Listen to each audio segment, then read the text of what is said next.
There's just, Real Madrid, there's right? something there that it's like, I don't know. I don't know what could be in front of them, and then I'm going to count them out. Because you just know somehow, some way, they will get there. Yep. Yeah. That's just Real Madrid. Ancelotti's Real Madrid as well. They'll squeak through, and then it'll be 4-0 all the way through to the final. But this match was still phenomenal. I mean, I understand that Atalanta lose this game, but having watched the entire game, Atalanta have so much to be proud of. The way that they took this game and the confidence that I think they're going to take away from this match, despite losing to Real Madrid, they played an incredible match of football. And we have to say it, Ademola Lookman is unplayable. When he gets the ball, he can do anything that he wants with it. He was so difficult to handle. There was one moment where he has a sea of Real Madrid defenders in front of him. He's got 3-4 defenders. He's not scared to take them on. He can create things out of absolute nowhere. And I have a lot of confidence in this Atalanta that despite this loss, they are going to come out even stronger in the Champions League. If you look at the shots obviously from Atalanta, 20 shots, 9 on target is a ridiculous stat against Real Madrid, right? But if there is anything that you would like to have seen different from this Atalanta side that could have got them over that finish line, outside of the miss from Motegi, what would that be? It's just those mistakes in the back, and we've spoken about it sometimes defensively. They've massively improved defensively over the years.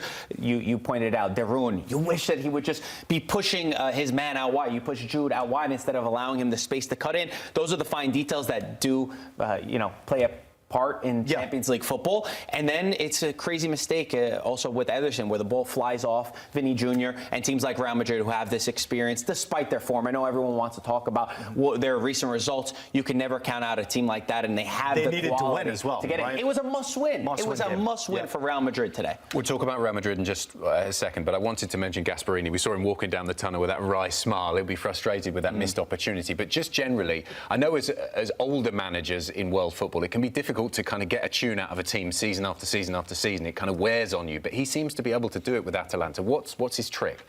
His trick is that no matter what player they take from him, because the reality of a club like Atalanta is you're always going to have to sell your best player for the fees that come in.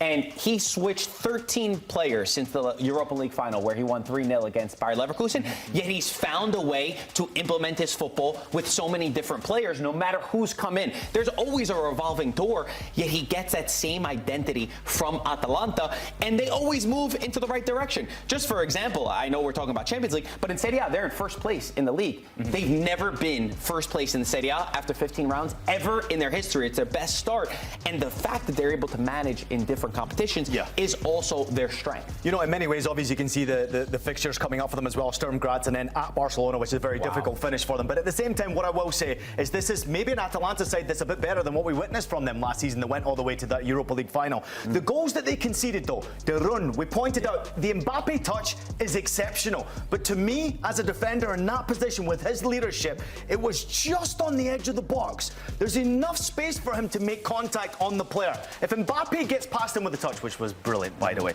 I don't think De Run should have let Mbappé get past him. If the ball goes past you, the player doesn't get past you. Both don't get past you. Okay, so I think maybe just that leadership quality needed to be a bit better. And then the defending for the one against Jude Bellingham, never show him inside. If you show him down the line, he's got to utilise his experience to be able to push him down the line, knowing how good Jude is on his left and his right. But it makes it easier for the goalkeeper if you show him down the right-hand side. Kanazek has an opportunity. But look, see where De Roon's position is at the top of the box? Watch the first touch. He's outside the box. You know, he's close, and that's maybe why De Roon hesitated. I think he just got a little closer to Mbappé. But is that modern football now, with the penalties given for almost anything? It almost doesn't have to be contact, that defenders just almost, they don't really know what to do. And you get to that point where the player's almost past you.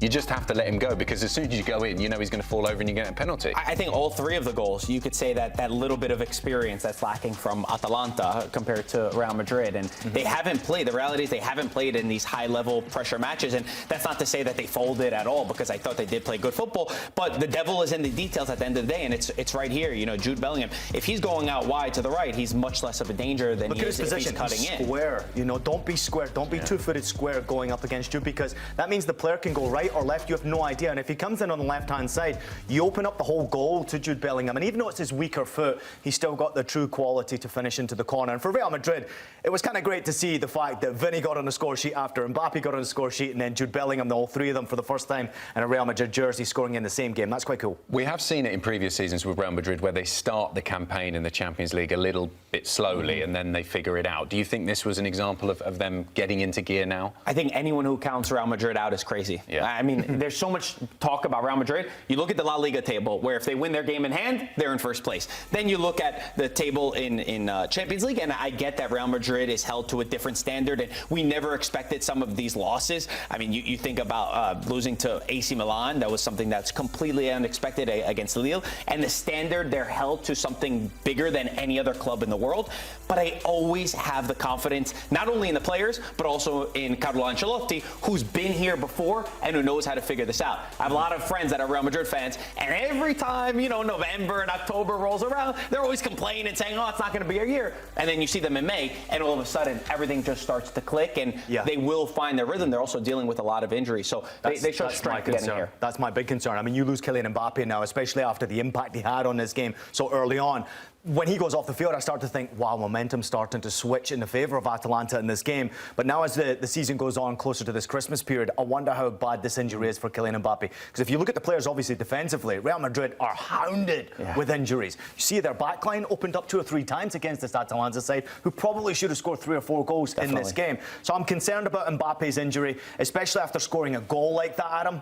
I thought this would have been perfect for him. Game like this, where Atalanta need to now come out and score, there was more goals out there for him. It's a shame to see him go off. Because we saw their fixtures coming up in the Champions League. They've got Salzburg and Brest, so relatively comfortable, you would say, both of those, given the way they performed in that game. So you would expect them to get through to the next stage. Yeah, and I think on the flip side to that, it's seeing Jude Bellingham back to his best, right? He scored 5 straight in La Liga. He was another one who, early on in the season, everybody's talking about, there's so much pressure, and he could step up to the plate, and he does it tonight in the Champions League, which it is a brilliant goal. I know we're criticizing Martin de Roon, but Jude still has everything to do on that and put them in an advantage position. So that is one of the positives that's coming out of this. And like I mentioned, Real Madrid is the team that's capable to go on and win every match from here. 2 wins, right? That's what they need left now. And I know it gets them to, 15 points if they get those 2 wins, right? I think that might just be able to get them over that line automatically to qualify through. You need results to go in your favour now. They'll definitely finish in the top half of the knockout stages. We know now, they're going to do it. Yeah. There's just, Real Madrid, there's right? something there that it's like, I don't know. I don't know what could be in front of them, and then I'm going to count them out. Because you just know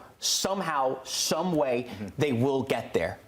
Yeah, that's just Real Madrid. Ancelotti's Real Madrid as well. They'll squeak through, and then it'll be 4-0 all the way through to the final. An Italian winning in Italy, you got to love it. Yeah, absolutely.